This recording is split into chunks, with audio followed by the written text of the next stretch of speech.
Assalamualaikum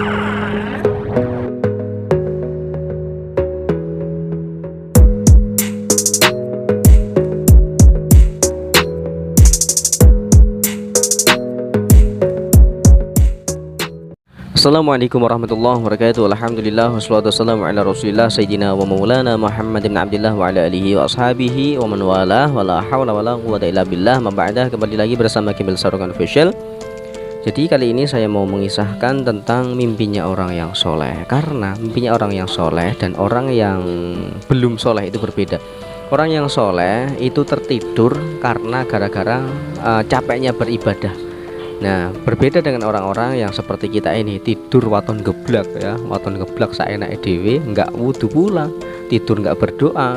Nah, tidur seenak-enaknya aja dan nggak pakai waktu. Nah, itulah kita. Tapi kalau orang yang soleh itu berbeda. Jadi mimpinya orang yang soleh dan orang yang belum soleh itu berbeda ya. Nah, suatu ketika ini kan saya mau menceritakan mimpinya orang yang soleh. Nah, mimpinya seperti ini.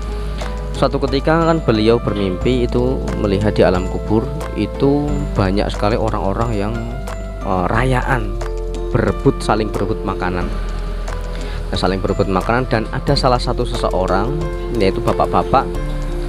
Beliau melihat dirinya, bahwasanya dirinya itu biasa aja, diam aja, nggak ikut rayaan. Nah, suatu ketika itu si orang yang mimpi itu bertanya, "Pak, kenapa kok kamu nggak ikut rayaan sama mereka, nggak ikut bareng-bareng rayaan sama mereka?" Lalu dijawablah oleh bapak-bapak ini, "Lah, bagaimana saya mau rebutan sedangkan di rumah saya atau di liang lahat saya itu sudah banyak makanan. Di sana semuanya sudah ada, buah-buahan ada, semua jenis makanan sudah ada di sana. Lah, terus saya mau rebutan kok, kenapa saya rebutan sedangkan rumah saya banyak makan seperti itu?" Lah, terus si yang mimpi itu bertanya, "Loh, kok bisa seperti ini, Pak? Kenapa Bapak bisa enaknya seperti ini dalam kubur?" Loh, terus dijawab sama bapaknya, "Oh, saya itu punya anak, yang dimana anak itu mengaji sampai hatam. Bahkan dirinya, anak saya itu, sampai menjadi orang yang hafizul Quran atau orang yang hafal Al-Quran, yang dimana setiap harinya itu selalu dibaca dan pahalanya itu dikirimkan ke saya."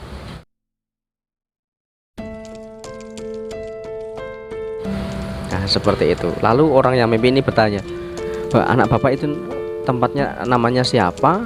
Rumahnya di mana? Saya ingin banget bertemu sama anak Bapak." "Oh, kalau ingin bertemu anak saya itu namanya Fulan bin Fulan. Terus dirinya itu anak pekerja, pekerja keras, bakul sandangan, bakul apa namanya, baju-baju itu loh. Dan kiosnya itu ada di sebelah pasar yang paling pojok. Itu ada seorang pemuda, itu anak saya." Nah, setelah itu si yang mimpi itu setelah bangun, nah, menyempatkan diri untuk berkunjung ke anak orang tersebut, ke anak bapak yang diimpikan itu. Lalu beliau ini menghampiri ke suatu pasar yang disebut dalam mimpi itu, dan di sana benar ada seorang pemuda yang berjualan pakaian. Nah, sampai sana dari jauh itu sudah kelihatan ya, karena hafal Al-Quran, jadi dari jauh itu dilihat dulu mulutnya gitu, baca selalu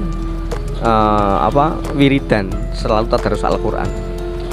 Nah, lalu dihampirilah, "Mas, kamu itu ngapain? Apa yang kamu baca?" "Oh, saya itu tadarus Al-Quran." "Oh." Terus pokoknya ditanya-tanya, dan akhirnya jawabannya juga sama seperti yang dijawab oleh yang di alam kubur di situ. "Oh, saya itu setiap hari baca Al-Quran dan setelah itu saya kirimkan ke Bapak." Nah, itu. Nah, terus si yang mimpi itu ngomong sama anak itu, "Kamu tahu tidak, Nak, barusan ya, pokoknya dari kemarin-kemarin saya itu bermimpi melihat bapakmu, makanya saya menemuimu." Nah, itulah makanya kata siapa mendoakan orang yang sudah meninggal itu tidak sampai. Nyatanya ini juga ada saksi yang sudah saksi dari mimpi dan saksi dari orang yang masih hidup. Nah, itu makanya itu sangatlah penting mempunyai anak yang soleh. Percuma kita ahli ibadah sedangkan kita punya anak-anak nggak diajarkan sholat, nggak diajarkan baca Al-Quran, nggak diajarkan tentang tata krama. Nah, kita rasanya hidup itu percuma. karena kita soleh nggak mendidik anak dengan sebaiknya, dengan sebaik-baiknya. Bahkan kalau kita ahli ibadah, kita punya anak kok dibiarkan saja, nggak sholat dibiarkan saja, nggak ngaji dibiarkan saja, itu malah menjadi memolo gitu loh. Yang tadinya harus masuk ke surga, kita seharusnya masuk ke surga, jarak seumpama kurang 1 jangkah, anaknya itu gendoli, Pak, kenapa Anda masuk surga, sedangkan saya itu dulu nggak dididik masuk ke surga, akhirnya saya ke neraka. Akhirnya bapak itu yang ahli ibadah akhirnya bisa dijadikan masuk ke neraka. Karena apa? Karena tidak mendidik anak dengan sebaik-baiknya. Nah, semoga dengan kisah ini itu menjadikan kita sebuah pelajaran ya, agar benar-benar kita itu mendidik anak dengan sebaik mungkin ya. Tidak sak penake dhewe, kita punya anak cuma dibiarkan aja, sholat ya kono, ora ya kono, ngaji ya kono, ora ya kono. Jangan sampai seperti itu. Jangan sampai kita lebih mementingkan sekolah ke anak kita daripada ngajinya anak kita ya. Ya, yang namanya sekolah itu penting, tetapi agama juga nggak kalah penting. Sebisa mungkin agama dan dunia itu berjalan sama-sama, karena kita mengingat kita juga hidup di dunia.